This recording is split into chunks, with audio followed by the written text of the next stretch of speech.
श्रील वेदव्यास कृत श्रीमद् भागवतम स्कंद प्रथम अध्याय 8 महारानी कुंती द्वारा प्रार्थना तथा परीक्षित को रक्षा। श्लोक संख्या 28। मन्ये त्वाम अनुवादम तात्पर्य श्री श्रीमद् अभय चरणारविंद भक्तिवेदांत स्वामी प्रभुपाद द्वारा।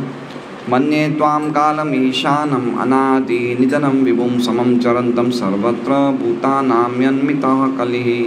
मन्ये मानती हूँ, त्वाम आपको, कालम शाश्वत समय, ईशानम परमेश्वर, अनादि निधनम आदि अंतरहित, विभुम सर्वव्यापी, समाम समान रूप से।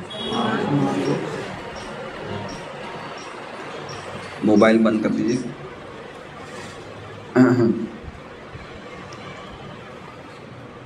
समम समान रूप से दयालु, चरंतम वितरित करते हुए, सर्वत्र सभी जगह, भूतानाम जीवों का, यद मिथ मतभेद, कलिहि कलह। अनुवाद। हे भगवान, मैं आपको शाश्वत समय, परम नियंता, आदि अंत से रहित तथा सर्वव्यापी मानती हूँ। आप सबों पर समान रूप से दया दिखलाते हैं। जीवों में जो पारस्परिक कलह है वो सामाजिक मतभेद के कारण है। ओम अज्ञानतिमिरान्धस्य ज्ञानाञ्जनशलाकया चक्षुरुन्मीलितं येन तस्मै श्रीगुरुवे नमः। श्रीचैतन्यमनोभीष्टं स्थापितं येन भूतले स्वयं रूपकदा मह्यं ददाति स्वपदान्तिकं। वन्देऽहं श्रीगुरोः श्रीयुतः पदकमलं श्रीगुरुं वैष्णवांश्च। श्रीरूपं साग्रजातं सहगण रघुनाथान्वितं तं सजीवं साद्वैतं सावधूतं परिजनसहितं कृष्णचैतन्यदेवं श्रीराधाकृष्णपादान् सहगण ललिता श्रीविशाखान्वितांश्च।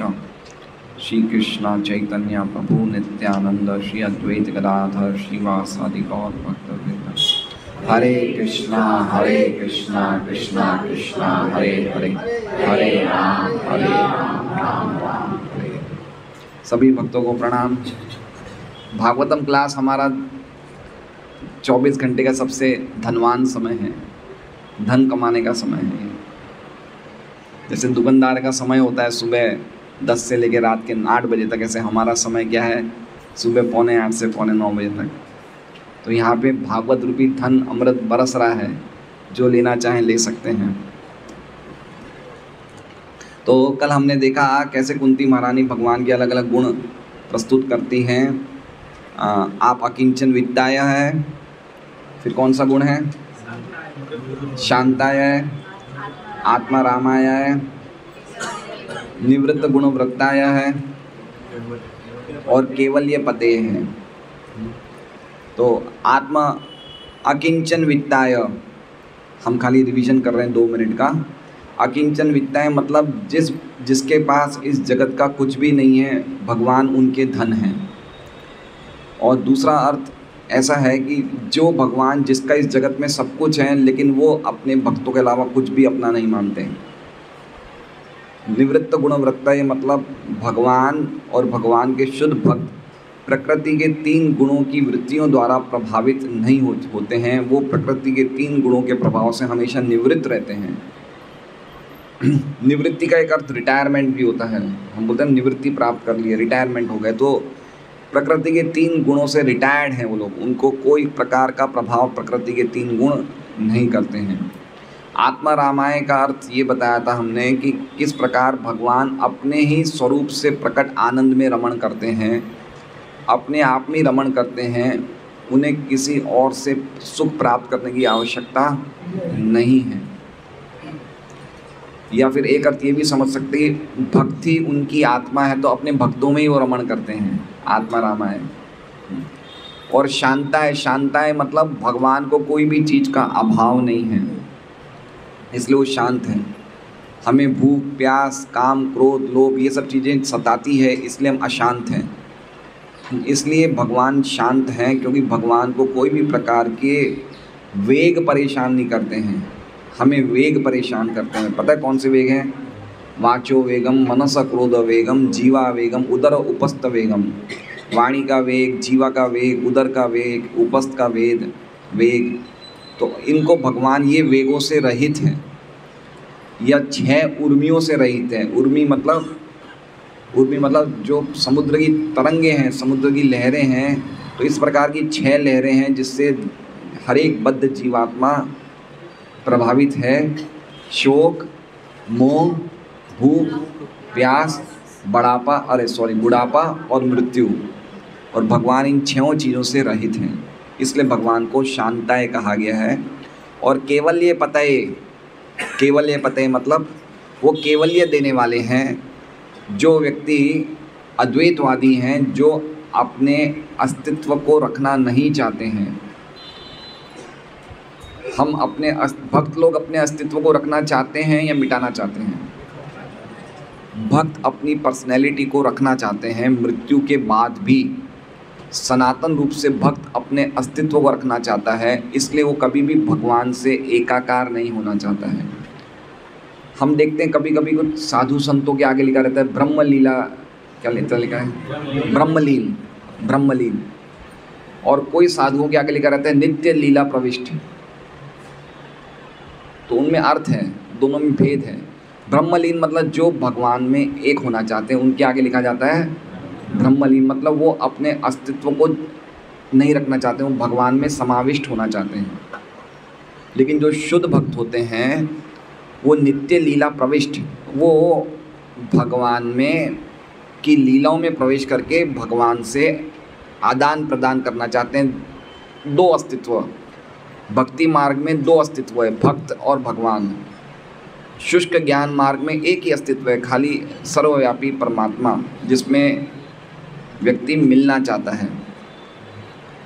ठीक है, तो भगवान केवल्यपति क्या नाम है? भगवान जो शुद्ध भक्त है उसको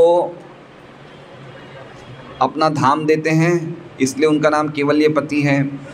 और जो अद्वैतवादी है उनको अपने आप में मिलने के लिए स्वीकृति देते हैं, इसलिए भगवान का नाम केवल्यपति है।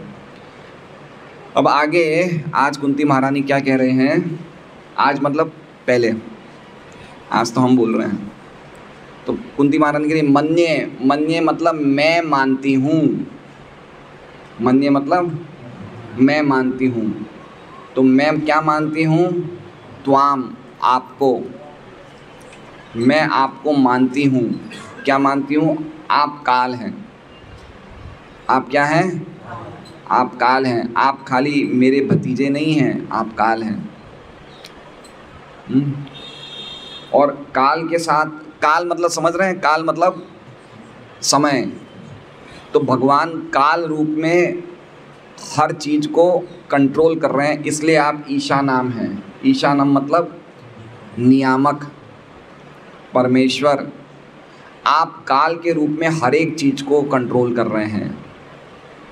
ये समझ रहे हैं इस बात को? काल के रूप में कैसे कंट्रोल करते हैं? हम कभी कभी हम एक कहावत सुनते हैं, भाग्य से अधिक और समय से पहले कुछ मिलने वाला नहीं। सुनी कभी है? तो इसमें जो समय से पहले कुछ मिलने वाले का अर्थ क्या होता है कि जब वो काल आता है उसी टाइम उस व्यक्ति को कुछ चीज़ खोता है या कुछ चीज़ प्राप्त करता है। वो काल जब घटित होता है तभी वो होता है, तो उसका अल्टीमेटली कारण काल ही है। जैसे आप समझिए कि अगर कोई घर में कोई व्यक्ति है, उसकी बेटी की शादी 25 अक्टूबर को है, तो शादी कब होगी? एक काल तिथि फिक्स है। तो 25 अक्टूबर जब होएगा तभी शादी होगी। तो उसकी शादी का कारण उसके माँ बाप नहीं है, वो काल है, क्योंकि काल से ही वो घटना घटित हुई है। समझ रहे हैं आप बात को? तो अल्टीमेटली हर एक चीज़ का कर्ता काल है, हम नहीं हैं। जैसे हम देखते हैं कि कोई व्यक्ति बिल्कुल साधारण होते हैं और अचानक धनी हो जाते हैं, देखा है हमने कभी? और कोई व्यक्ति बहुत होशियार होते हैं लेकिन वो धनी नहीं हो पाते हैं। क्यों? क्योंकि काल ऐसे समय पे काल उस व्यक्ति का, जैसे मान लीजिए वो 10 दिन पहले गरीब था और आज वो अमीर हो गया, तो आज की तारीख में अमीर हुआ, इसका मतलब आज की तारीख में काल ने घटित किया, काल आज आया इसलिए वो अमीर हुआ।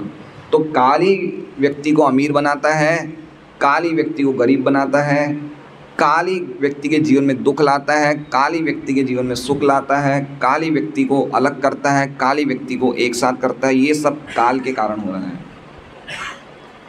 इसलिए भगवान क्या कहते हैं, कालोस्मि। गीता जी में भी कह रहे हैं, भगवान कह रहे हैं मैं काल के रूप में सब कुछ नष्ट कर देता हूँ। तो अल्टीमेटली काल क्या है, वो भी भगवान का रूप ही है। हम बोलते हैं ना काल सर्प, कोई जैसे वो होते हैं, क्या कहते हैं, ज्योतिषी होते हैं, बोले इसको काल सर्प का दोष है, सुनते हैं ऐसा बोलते हैं। तो किसको काल सर्प का दोष है? हम सबको काल सर्प का दोष है, खाली कुछ गिने चुने व्यक्ति को नहीं, क्योंकि काल रूपी सर्प हम सबको डसने वाला है, इसलिए काल सर्प भी बोलते हैं। ठीक है, तो एक काल रूपी सर्प किसको डसता है? ये उस व्यक्ति को डसता है जो काल का दुरुपयोग करता है। काल की बेटी है बुढ़ापा, ये सब पुरंजन आख्यान में आएगा 4थे स्कंद में। काल की बेटी कौन है? बुढ़ापा। और बुढ़ापे का पति है यवनराज। यवनराज मतलब कौन? जो भक्ति नहीं करता है, शास्त्रों की बातें नहीं मानता है, वो यवनराज। तो बुढ़ापा किसको आता है? जो भक्ति नहीं करता है और जो शास्त्रों की बात नहीं मानता है। इसलिए काल आने से पहले सबसे पहले अपनी बेटी को भेजता है कि नोटिस दे आओ बुढ़ापे का। इसलिए काल जब आता है तो व्यक्ति को, जब बुढ़ापा जब आता है, काल के पहले बुढ़ापा आता है, और काल की बेटी कौन है? बुढ़ापा। तो पहले नोटिस भेजा जाता है, बुढ़ापा आता है, तो बुढ़ापे से उस व्यक्ति को भय हो जाता है। तो भय, यवनराज का एक नाम भय है। तो जब जीवन में बुढ़ापा आता है तो व्यक्ति को भय होता है। तो वो पत्नी कौन है? बुढ़ापा। और पति कौन है? भय। तो ऐसी पत्नी को कौन स्वीकार करता है? जिसने अपना जीवन विषय भोग में बिताया है, वो व्यक्ति पत्नी को बुढ़ापे के रूप में स्वीकार करता है। जो जीवन भर भक्ति करता है, बुढ़ापा उसकी पत्नी नहीं बनती है। इसलिए ये काल कन्या नारद जी के पास आई थी कि मुझे पत्नी स्वीकार कर लो। नारद जी ने बोला नहीं, तुम जाओ यवनराज के पास। तो भक्त बुढ़ापे को स्वीकार नहीं करते हैं। जो व्यक्ति भक्त नहीं होता है उसको बुढ़ापा आता है। इसलिए जो काल का दुरुपयोग करता है उस पे बुढ़ापा आता है। बुढ़ापे का पति भय, और भय का भाई है प्रज्वार। प्रज्वार मतलब मृत्यु के समय पे जो बहुत ज़बरदस्त बुखार आती है। इसका निश्चित किया गया 160 डिग्री टेम्परेचर, 160 डिग्री टेम्परेचर में व्यक्ति मृत्यु को प्राप्त होता है। तो वो कौन है? प्रज्वार। तो ये सब काल कन्या, यवनराज जिसका नाम भय भी है, और ये प्रज्वार है, ये सब पति पत्नी भाई बंधु हैं। ये किसको आते हैं? जो व्यक्ति काल का दुरुपयोग करता है। इसलिए काल का दुरुपयोग नहीं करना चाहिए। साक्षात भगवान काल हैं। भगवान बाहर से काल के रूप में हमें कंट्रोल कर रहे हैं और अंदर से परमात्मा के रूप में। इसलिए इसमें कहा है मन्ये त्वाम कालम, मैं आपको खाली अपना भतीजा नहीं मानती हूँ। इसलिए एक बात ये भी समझना चाहिए, जब कोई भक्त कोई बहुत बड़े साधु पुरुष के, अपने गुरु के बहुत ज़्यादा नज़दीक रहता है तो कभी कभी उसको सामान्य व्यक्ति समझ लेता है। इसे इंग्लिश में बोला जाता है फेमिलियरिटी ब्रीड्स कंटेम्प्ट। हिंदी में क्या शब्द है? बहुत जगह भागवत में लिखा हुआ है। जैसे मान लीजिए कि अगर गुरु महाराज आए और गोपालन प्रभु के घर में 15-20 दिन रहें, तो कुछ दिनों के बाद इनको ऐसा हो सकता है लग जाए कि ये तो हमारे जैसे ही हैं, तो अपराध हो जाता है। तो कुंती महारानी ये बताना चाहती कि मैं आपको खाली भतीजा नहीं मानती हूँ, आप भतीजे नहीं हैं मेरे, आप में ये गुण हैं, आप साक्षात काल हैं। इसलिए सावधान रहना चाहिए, ज़्यादा गुरु के पास ज़्यादा नहीं रहना चाहिए। उस व्यक्ति को जो अभी आध्यात्मिक रूप से बहुत बड़ा चढ़ा नहीं है, जो बहुत डेवलप नहीं है आध्यात्मिक रूप से, उसको गुरु के पास ज़्यादा नहीं रहना चाहिए। तो गुरु को सामान्य व्यक्ति समझ लेता है। और ना ही भगवान की मूर्ति के पास ज़्यादा खड़ा रहना चाहिए, नहीं तो मूर्ति को पत्थर समझ लेता है। समझ रहे बात को? थोड़ी दूरी बनाए रखना चाहिए। तो भगवान यहाँ पे कुंती महारानी कह रही है आप काल हैं, मन्ये त्वाम कालम। फिर आगे क्या कह रहे हैं? ईशानम, आप काल के रूप में सब कुछ नियामक कर रहे हैं। तो ईशानम का अर्थ क्या होता है? आप अगर 15वें अध्याय में पढ़ेंगे तो हर चीज़ को कंट्रोल भगवान कर रहे हैं। ठीक है, जैसे 15वें अध्याय का 14वां श्लोक है, अहम वैश्वानरो भूत्वा प्राणिनाम देहमाश्रितः प्राणापान समायुक्तो पचाम्यन्नम चतुर्विधम, कि मैं ही सबके हृदय पेट में वैश्वानर बन के अग्नि के रूप में सब कुछ पचाता हूँ। तो हर चीज़ को कंट्रोल कौन कर रहे हैं? भगवान कर रहे हैं। देखिए, एक चोर है, वो बैंक में डकैती करके चोरी करके बैंक से सामान निकाल के बाहर ले जा सकता है, लेकिन दुनिया का सबसे बड़ा चोर जितना भी धन चोरी कर ले कभी भी दुनिया से बाहर नहीं ले जा सकता है। आप समझ रहे हैं? उसको धन कहाँ छोड़ना पड़ेगा? उस जगत में ही छोड़ना पड़ेगा। क्यों? क्योंकि कोई ईशानम है, कोई कंट्रोल कर रहा है। और ईशोपनिषद का श्लोक है जो गोपाल बिन प्रभु दिन भर दिन रटते रहते। क्या श्लोक है गोपाल बिन प्रभु? ईशावास्यमिदं सर्वम, ये पूरा जगत जो है भगवान के कंट्रोल में है। यत् किंचित जगत्याम जगत, और आपको जितना चाहिए जितना ले लो। माँ भूंगते क्या है? माँ गर्दा कस्सस्वित धनम, जितनी आपकी आवश्यकता है इतना ही लो, ज़्यादा नहीं, क्योंकि आप और किसी का हिस्सा मार रहे हो। तो ये कौन देख रहे हैं? ये ईशानम। ईशानम मतलब हर चीज़ के कंट्रोलर भगवान हैं, काल के रूप में भी और परमात्मा के रूप में भी। कोई भी चीज़ भगवान के नियामन के बिना नहीं चलती है। और इसमें एक बात और समझनी पड़ेगी कि हम कोई भी चीज़ को चलाते हैं उसके अंदर प्रवेश करके। हम गाड़ी चला रहे हैं अंदर घुस के, एरोप्लेन चला रहे हैं अंदर घुस के, रेलवे चला रहे हैं, रेलवे से कैसे चलाई जाती है? रेलवे इंजन ड्राइवर अंदर जाके चलाता है, बाहर से धक्का मार के चलाता है। लेकिन भगवान अंदर से भी चला रहे हैं, बाहर से भी चला रहे हैं। तो ये भगवान के विशेष गुण हैं। तो मन्ये त्वाम कालम ईशानम, तो ईशानम मतलब ये भगवान हर एक व्यक्ति, हर एक चीज़ के अध्यक्ष हैं, हर एक चीज़ के परमेश्वर हैं। तो कब से हैं? तो कह रहे हैं अनादि, आपका कोई शुरुआत नहीं है, आपकी कोई शुरुआत नहीं है। कुंती महारानी कह रही है, और कृष्ण बोल सकते भाई तुम मेरी बुआ हो इसलिए मुझे बोल रही हो। बोले नहीं, आप कृष्ण नहीं, आप अनादि हैं। आप कृष्ण रूप में 5000 साल पहले ही नहीं, पहले भी थे। जैसे अगर हम पूछें कोई भक्त से कि कृष्ण रूप 5000 साल पुराना है या 20,000 साल पुराना है या 50,000 साल पुराना है या 1,00,000 साल पुराना है, तो क्या जवाब देंगे? जगत प्रभु आपको जवाब देंगे हैं अनादि। भगवान का स्वरूप जो है, जो ये द्विभुज रूप है, ये अनादि है। अनादि मतलब इसका कोई शुरुआत का समय निश्चित नहीं है, ये सनातन है ये। ठीक है, तो ये भगवान का अनादि रूप है। और कब तक रहेगा रूप? तो कह रहे निधनम, इसका कोई अंत भी नहीं है। ना आपकी शुरुआत है ना आपका अंत है, आप आदि और अंत से रहित हैं। इसलिए आप ईशानम मतलब आप कब तक कंट्रोलर रहेंगे? आप इस जगत के परमेश्वर कब तक रहेंगे? आपकी सरकार कब तक चलेगी? 10 साल 15 साल नहीं, आपकी सरकार अनादि है। आपकी सरकार चलेगी। अभी हम चाहते हैं कि भाजपा की ही सरकार चले। कब तक चलेगी? हो सकता है 5 साल और चले जाए तो हम थोड़े खुश हो जाएंगे, और कि भी 15 साल, लेकिन उसके बाद नमो का निधन हो जाएगा। होएगा नहीं होगा? सरकार ध्वस्त हुई नहीं हुई। इसलिए हमारी जो भौतिक जगत की सरकार 15-20 साल चलती है, देवताओं की सरकार एक मनवंतर चलती है। जो देवता होते हैं उनकी सरकार कब तक चलेगी? एक मनवंतर। एक मनवंतर का अर्थ पता है? कौन बताएगा? सत्यराज, एक मनवंतर का अर्थ? आप बताइए प्रभु।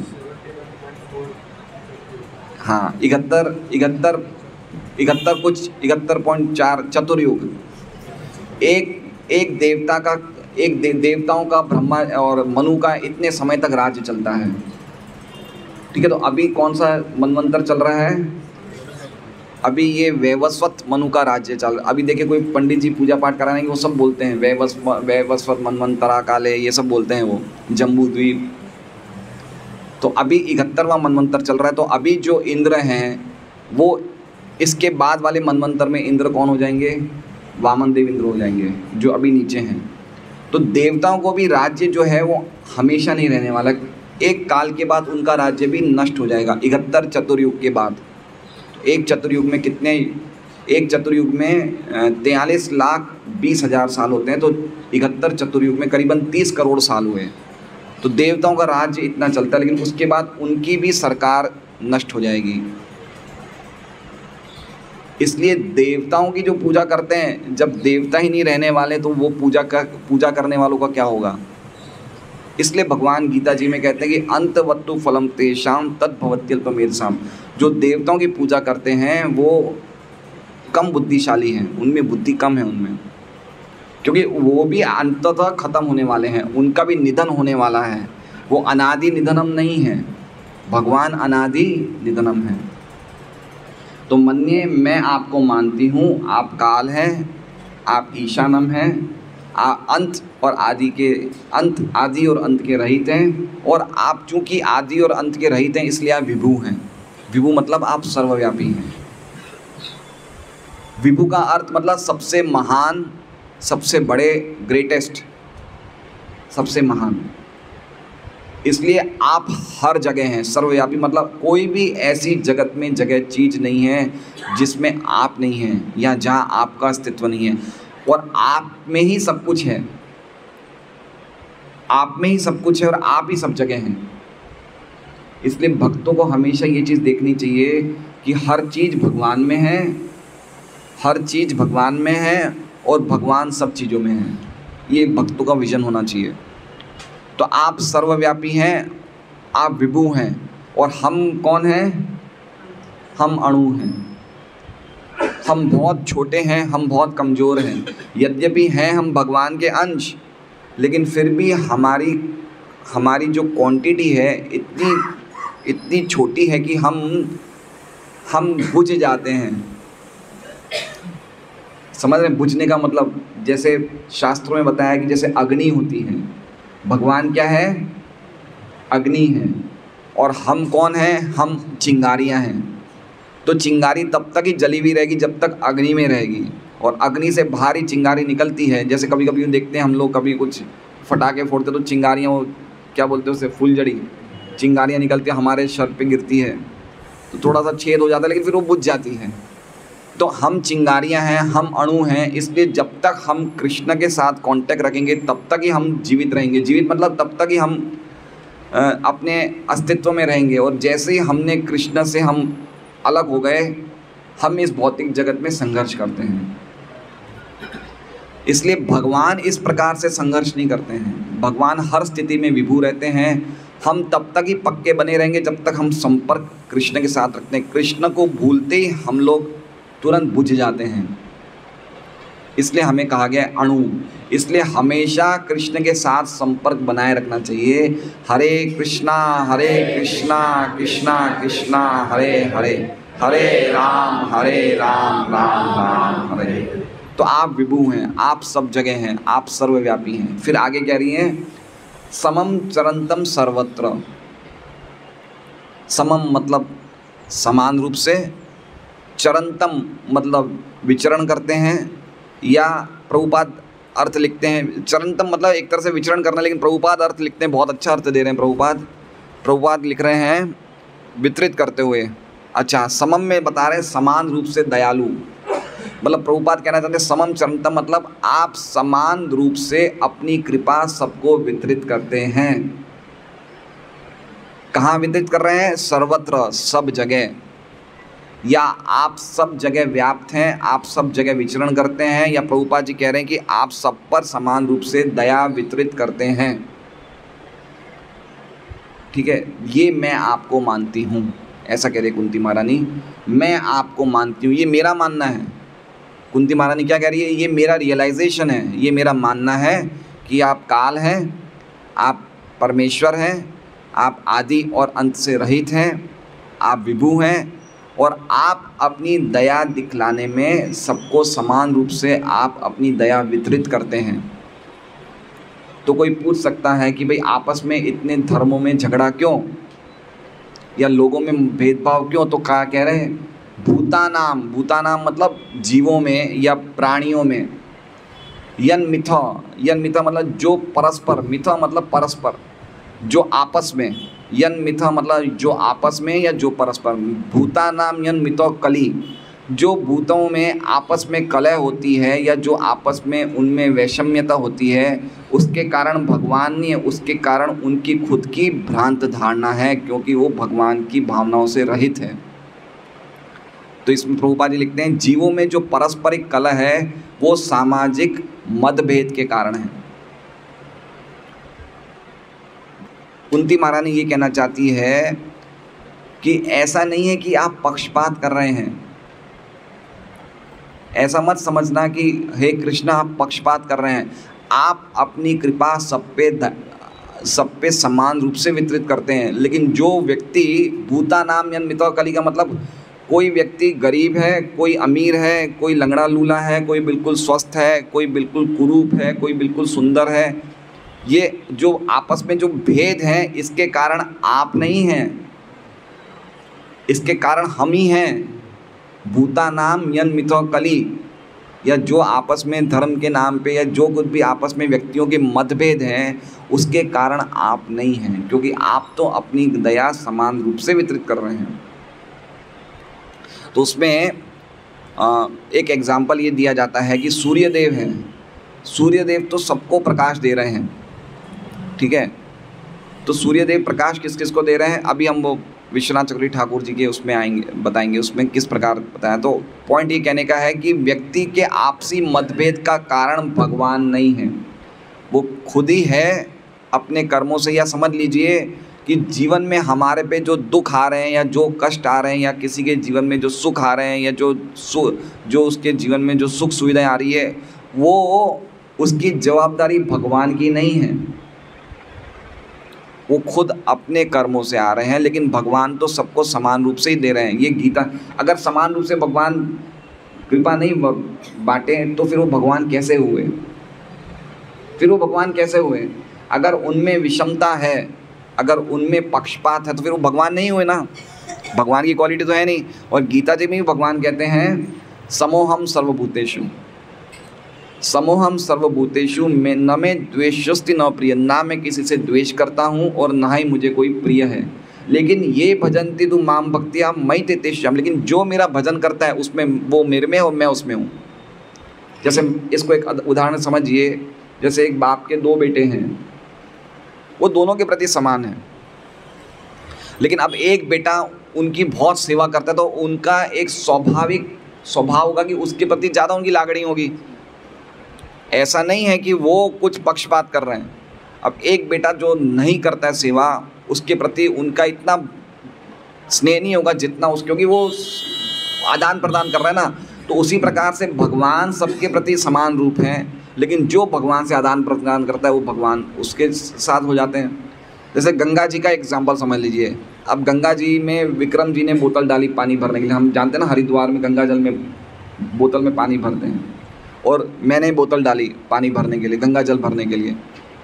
अब मेरी बोतल में ढक्कन लगा हुआ है तो बोतल डालने के बाद भी पानी गया नहीं, और इनकी बोतल खुली है बिना ढक्कन की है, तो इनकी बोतल में पानी भर गया। तो गंगा जल ने कोई पक्षपात किया क्या? गंगा जी ने तो पक्षपात नहीं किया ना, वो तो मैंने ही उनको स्वीकार नहीं किया, तो उसमें गंगा जी क्या करेगी? तो उसी प्रकार से भगवान किसी के प्रति पक्षपात नहीं करते। जो गड़बड़ियाँ कर रहे हैं हमारी तरफ से ही हो रही है, भगवान की तरफ से नहीं हो रही है। ये पॉइंट बहुत समझना है। लोग जो दोष देते हैं भगवान को, हमारे साथ ऐसा क्यों हुआ, तो वो समझना चाहिए कि हमारे ही कुछ ऐसी गड़बड़ियाँ हैं, क्योंकि भगवान काल रूप में सब कुछ देख रहे हैं। एक काल का अर्थ ये भी होगा कि भगवान is watching everything. Prabhupada ji जब अमेरिका गए थे तो ये भारतीय कोई ये चीज़ के लिए बहुत बड़ाई करते थे कि भारत का जो पढ़ा लिखा व्यक्ति भी नहीं है, जो अनपढ़ गंवार है, वो भी जानता है कि ऊपर वाला सब देख रहा है, गलत काम मत करो। प्रभुपाद जी एग्जाम्पल उनको देते थे अमेरिकन्स को कि भारत का कल्चर इतना बड़ा है कि भारत का एक गरीब से गरीब व्यक्ति भी जानता है कि ऊपर वाला सब देख रहा है, इसलिए गलत काम मत करो। इसलिए काल रूप में सब कुछ भगवान देख रहे हैं और भगवान के साथ 14 सीसीटीवी कैमरा लगे हुए हैं, है ना। वो ऐसे सीसीटीवी कैमरा लगे हैं कि वो दिखते नहीं है लेकिन वो सब फोटोएं खींच रहे हैं, हमारी बराबर की खींच रहे हैं। चाहे हम कमरे में बंद रहे हैं, चाहे हम रात को रहें, चाहे दिन में, वो सब सीसीटीवी कैमरा, सूर्य, चंद्र, देवता, दिन रात, ये सब लिखा हुआ है 6ठे स्कंद में भागवत में कि कौन कौन से साक्षी हमें एट एवरी मोमेंट देख रहे हैं। हम बच नहीं सकते हैं। तो जो हम कर रहे हैं वही हमें मिल रहा है, लेकिन अपने आप नहीं मिल रहा है, देने वाले भगवान है, इसलिए लिखा है ईशानम, भगवान दे रहे हैं। एक कौन से प्रकार के लोग होते हैं, क्या बोलते हैं उन्हें, कर्म मीमांसक, वो कहते हैं कि आप अच्छा कर्म करो अच्छा मिलेगा, लेकिन वो भगवान को नहीं मानते हैं। वो क्या कहते हैं, अच्छा करो अच्छा पाओगे, लेकिन दे कौन रहा है, कृष्ण दे रहे हैं, है ना। ये समझना चाहिए कि भूसा हम खाएं और गाय खाए, गाय तो दूध देगी, हम दूध नहीं देंगे। सूखी घास हम भी खा सकते हैं, गाय भी खा सकती है, लेकिन दूध कौन देगी, गाय हम नहीं देगी। तो कोई ना कोई तो कंट्रोल कर रहा है। इसलिए काल निराकार नहीं है, काल भगवान का ही रूप है, ये बताना चाहते हैं कि एक व्यक्ति कंट्रोल कर रहा है सब कुछ। तो बहुत सुंदर ये श्लोक है। हमें भगवान के और गुण जानने को मिलते हैं। हम ऐसे गुण समझेंगे, पढ़ेंगे, तो ही व्यक्ति साईं बाबा के पीछे भागना बंद करेंगे। ये तो साईं बाबा में कौन से ऐसे गुण हैं जो लोग पागल हो गए, बताइए। कितनी बड़ी लाइन लगती है, तिरुपति बालाजी के बाद सबसे ज़्यादा लाइन शिरडी में लगती है। ये मंदिर का स्टेटस है। ये देखिए, लोगों को भागवत नहीं पढ़ते, इसलिए तो हम भागवत का प्रचार करना चाहते हैं कि भाई पढ़े कि भगवान के गुण क्या हैं। हम कोई ऐसे ही फ़कीर को भगवान मान लेते हैं तो कितना बड़ा भगवान के प्रति अपराध है ये। अब विश्वनाथ चक्रवर्ती ठाकुर क्या कह रहे हैं, छोटी सी टीका लेकिन बहुत अच्छी टीका है विश्वनाथ चक्रवर्ती ठाकुर की। ये श्लोक भगवान का विध्वंसकारी स्वभाव बता रहे। कालम, भगवान काल के रूप में विध्वंस करते हैं। किसका करते हैं, जो उनके भक्तों का अपराध करते हैं। भगवान किसके लिए काल हैं, जो अभक्त भक्तों का अपराध करते हैं, उनके लिए भगवान क्या है, काल है। देखिए क्या विश्वनाथ चक्रवर्ती ठाकुर का एक अलग ही उनका स्टैंडर्ड है, बिल्कुल प्रेमी भक्त हैं वो। तो वो काल उनके लिए, इसलिए भक्तों का अपराध नहीं करना चाहिए। बहुत इंपॉर्टेंट बात है। फिर आगे लिखते हैं कि आप ऐसा मत समझना कि आप भक्तों के प्रति आसक्त हैं, जड़ के प्रति उदासीन हैं, किसी की आप सहायता करते हैं और किसी का नाश करते हैं। इसका मतलब आप विषम हैं, ऐसा नहीं है। आप समम हैं। समम समझ रहे हैं, समम मतलब समान हैं और विषम मतलब समान नहीं हैं। तो किसी पे भगवान कृपा कर रहे हैं, किसी से आसक्त हैं, किसी से उदासीन हैं और किसी को मार रहे हैं। तो इसमें भगवान की समानता नष्ट नहीं हो रही है, भगवान फिर भी समान है। कैसे समझा जाए तो सूर्य का एग्जाम्पल प्रभुपाद जी देते हैं कि सूर्य जब निकलता है तो एक सूर्यकांत मणि होती है। तो जब सूर्यकांत मणि पे तेज डालता है तो सूर्यकांत मणि और ज़्यादा तेज फैलाती है। तो सूर्यकांत मणि तेज फैलाती है और अंधों को लेना देना ही नहीं है सूर्य से, सूर्य उगे या नहीं उगे। तो सूर्यकांत मणि से तो सूर्य आसक्त है और अंधों के प्रति उदासीन है। भाई अंधा सूर्य उगे या नहीं उगे उससे क्या लेना देना। और कमल के प्रति कृपा करता है, जैसे सूर्य निकलता है कमल खिल जाता है। और चोर डाकू होते हैं, वो सूर्य को गलत तरीके से देखते हैं, भाई ये हमारा रात का टाइम, सूर्य आ गया, हमारा रात का टाइम चला गया, अब सुबह आ गया, अब कैसे चोरी करेंगे। तो एक सूर्य को चार लोग चार तरीके से देख रहे हैं। सूर्यकांत मणि के लिए सूर्य आसक्त है, कमल के लिए कृपालु है, अंधे के लिए उदासीन है और चोर डकैतों के लिए गलत चीज़ है। सूर्य गलत है क्या, सूर्य एक ही है, लेकिन चार चीज़ों ने अपने अपनी तरीके से विषमता से देखा। उसी तरह से भगवान जो हैं भक्तों के प्रति आसक्त हैं, जो अभक्त हैं उसके प्रति उदासीन हैं, जो दीनहीन है उसके प्रति कृपालु हैं, और जो असुर हैं उसको मारते हैं। लेकिन इसमें भगवान की विषमता नहीं है। पॉइंट समझ रहे हैं? ये विश्वनाथ चक्रवर्ती ठाकुर कह रहे हैं। और आगे कह रहे हैं कि लोग ऐसा समझते हैं कि आप सुख देते हैं, आप दुख देते हैं, आप सम हैं, आप विषम हैं, आप करुणाशील हैं, आप अकरुणाशील हैं। वो लोगों के आपसी मतभेद, लोगों की आपसी गलत सोच के कारण है, लेकिन आप ऐसा नहीं हैं।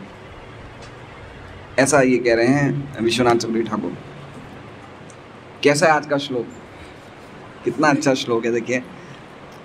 अब देखिए कुंती महारानी क्या रहे, श्रीधर स्वामी क्या कह रहे हैं? श्रीधर स्वामी कह रहे हैं कि भगवान शक करते हैं। पिछले श्लोक में जो श्लोक था ना, नमो किंचन वित्ताय, उस श्लोक के बाद भगवान ने शक किया। क्या शक किया भगवान ने? कि मैं तो देव की पुत्र हूँ, तो ये मुझे सब ऐसा क्यों मेरी बड़ाई कर रही है? भगवान क्या बोले? अरे मैं तो देव की पुत्र हूँ, तो मुझे ऐसा क्यों कह रही है? नमो किंचन वित्ताय निवृत्त गुणव्रत्य, मैं तो देवकी का पुत्र हूँ।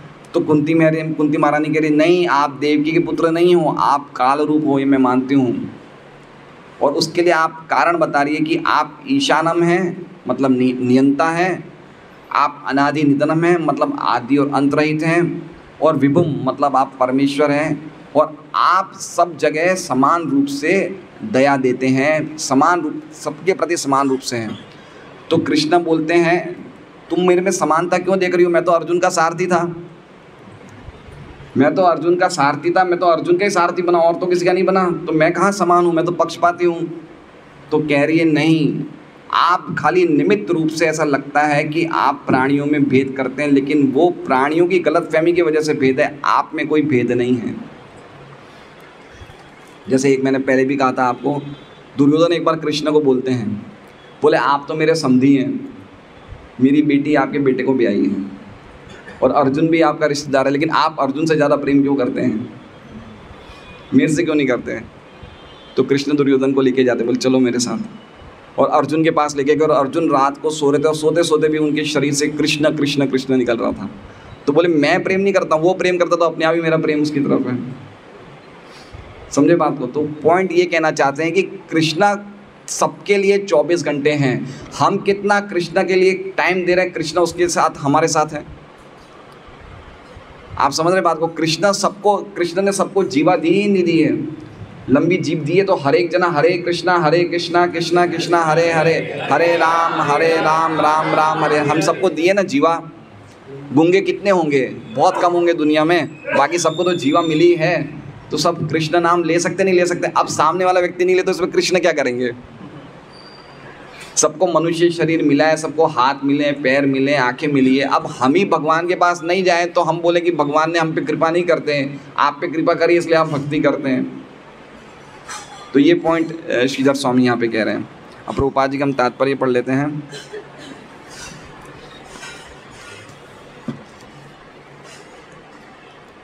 आज भी हमने कितनी सारे क्वालिटीज़ देखी भगवान की। काल, ईशानम, अनादि निधनम, विभुम और समम चरंतम सर्वत्र।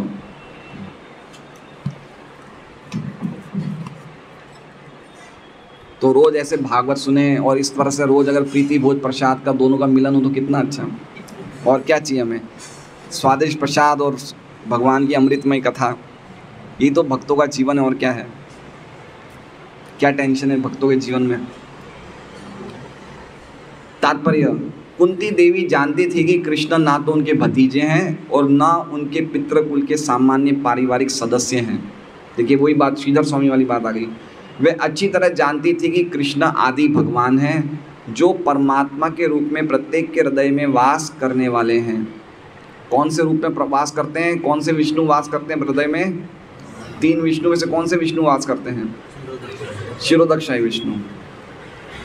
भगवान के परमात्मा स्वरूप का अन्य नाम काल या शाश्वत समय भी है। ये काल हमारे सारे अच्छे तथा बुरे दोनों प्रकार के कर्मों का साक्षी है। इसलिए बहुत इंपॉर्टेंट पॉइंट है, कभी भी ये मत सोचना कि हम कोई भी जगह भगवान से बचे हुए हैं। सड़कों के सीसीटीवी कैमरा से बच सकते हैं, लेकिन भगवान के कैमराओं से नहीं बच सकते हैं।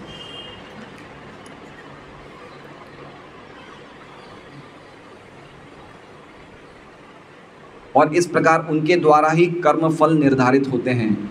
ये कहने से कोई लाभ नहीं है कि पता नहीं हम क्यों दुख भोग रहे हैं। हम उन दुष्कर्मों को भूल सकते हैं जिनके कारण हम इस समय कष्ट उठाना पड़ रहा है, लेकिन हमें ये स्मरण रखना चाहिए कि परमात्मा हमारे नित्य संगी हैं, इसलिए भूत वर्तमान तथा भविष्य सब कुछ जानते हैं।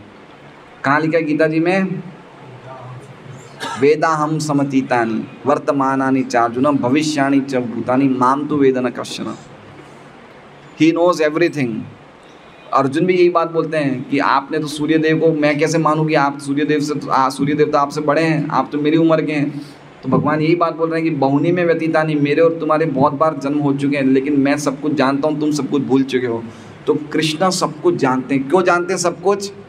क्योंकि वो अनादि निधन, उनका शरीर नहीं बदल रहा है, इसलिए उनको सब कुछ याद है। हमारा शरीर हर क्षण बदल रहा है, इसलिए 2 घंटे पहले हमने क्या किया था हमें याद करने में थोड़ा टाइप लगाना पड़ेगा। हमारा शरीर चेंज हो रहा है, कृष्ण का शरीर चेंज नहीं हो रहा है, इसलिए उन्हें सब कुछ याद है।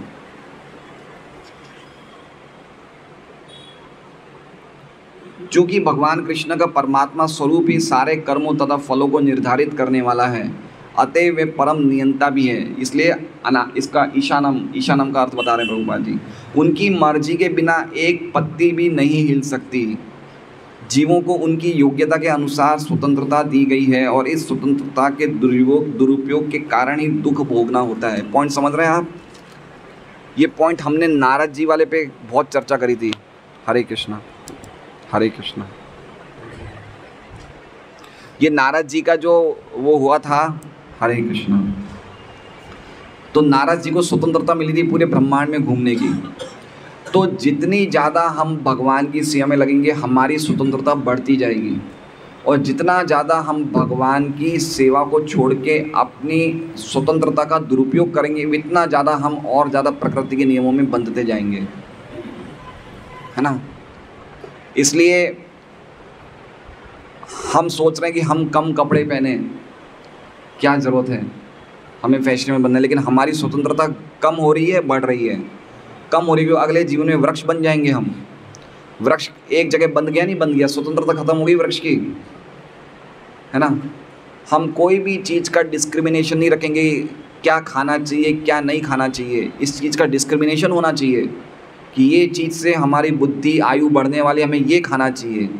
हमारे मन में कोई भी प्रकार का विवेक बुद्धि नहीं है खाने के प्रति, तो हम क्या बनेंगे? सुअर बनेंगे। हमारी स्वतंत्रता रुकी नहीं रुकी। इसलिए स्वतंत्रता हमारे पे कि हमें कितनी भगवान की सेवा करके स्वतंत्रता को बढ़ाना है या कम करना है। भगवत भक्त इस स्वतंत्रता का दुरुपयोग नहीं करते, अतः वे भगवान की अच्छी संतानें हैं। अन्य लोग जो स्वतंत्रता का दुरुपयोग करते हैं, सनातन काल द्वारा कष्ट को प्राप्त होते हैं। काल ही बद्ध जीवों को सुख तथा दुख दोनों प्रदान करता है। ये सब काल द्वारा पूर्व निर्धारित है। देखिए, पूर्व निर्धारित मतलब समझ रहे हैं?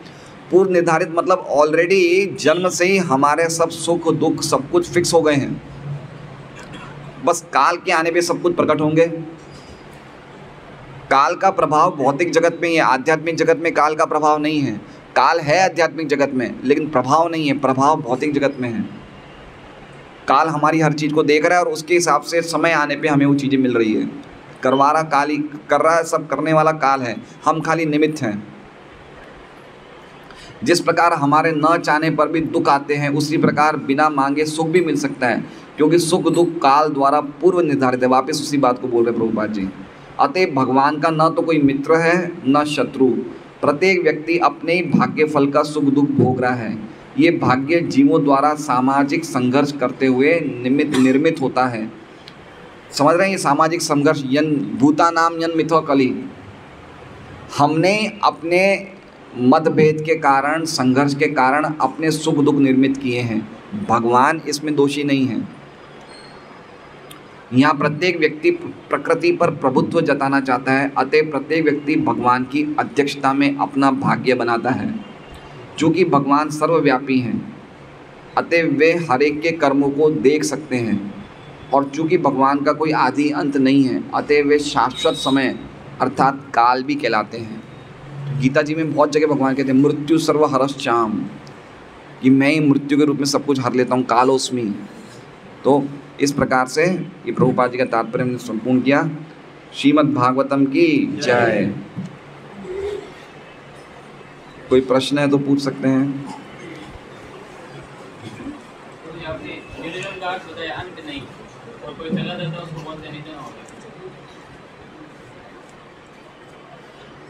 देखिए निधनम और आदि के पहले क्या लिखा है? अन लिखा है ना, तो अन का मतलब ना तो आदि है ना निधन है, अनादि लिखा है ना। आदि और निधन, तो आदि का मतलब शुरुआत, निधन का मतलब अंत, लेकिन आदि के पहले क्या लिखा है? अन, मतलब ना तो शुरुआत है ना अंत है।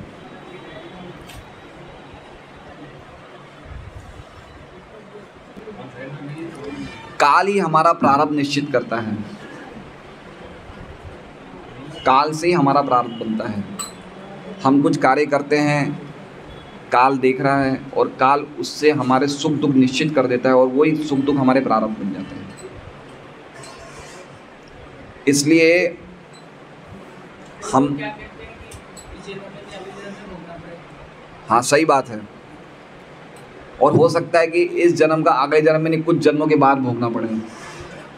जैसे धृतराष्ट्र के जो 100 पुत्र मरे थे, उनके बारे में बताया था कि आपने 51 जन्मों पहले, कितने जन्म पहले?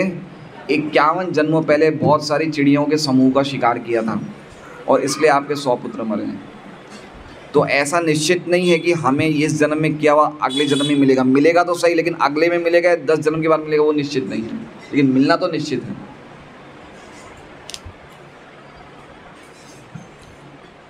इसलिए भगवान की सरकार जो है वो अद्भुत सरकार है।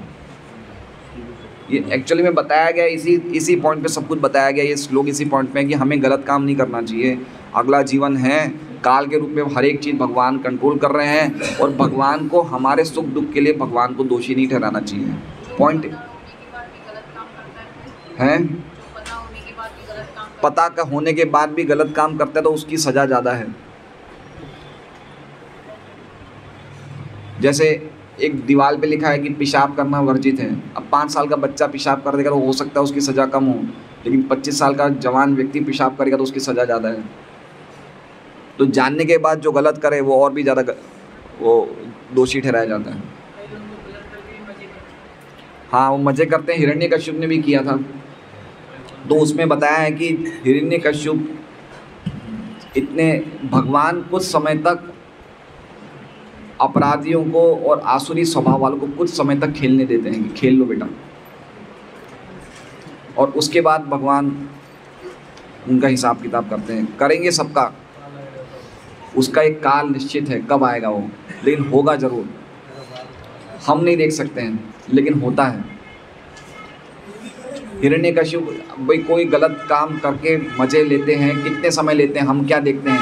50 साल लेते, 100 साल लेते। हिरण्यकश्यप ने हज़ारों साल लिया था, लेकिन फिर भी भगवान आए एक झटके में। प्रहलाद महाराज कहते हैं कि मेरे पिता का इतना ज़्यादा प्रभाव था कि जब मेरे पिता आईब्रोज को टेढ़ी करते तो देवता लोग बादलों के पीछे छुप जाते थे। खाली अपनी आईब्रोज को ऐसे करने से देवता लोग बादलों के पीछे छुप जाते थे। मेरे पिता से इतने देवता डरते थे, लेकिन आपने उन देवताओं को उस हिरण्यकश्यप को एक झटके में ख़त्म कर दिया। तो भगवान की लाठी में आवाज़ नहीं होती है, लेकिन लाठी काम करती है।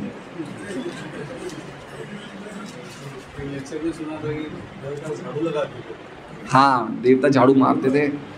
तो इतने रावण देख लीजिए, रावण विश्व विजेता था, दिग्विजयी था रावण।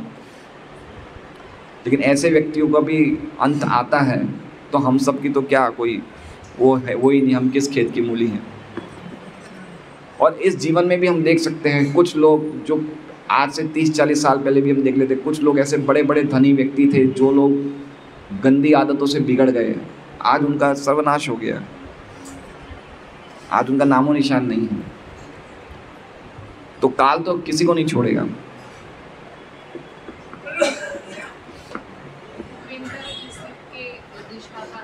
हैं? वामन देव अभी तो नहीं नहीं, हाँ इस युग के अवतार उपेंद्र है। उपेंद्र मतलब वामन। हाँ, मतलब हर एक युग में एक अवतार होते, तो इस युग में शायद ये वामन भगवान है। अगले अगले उसमें बलि इंद्र बनेगा। बलि इंद्र बनेगा। हरे कृष्णा।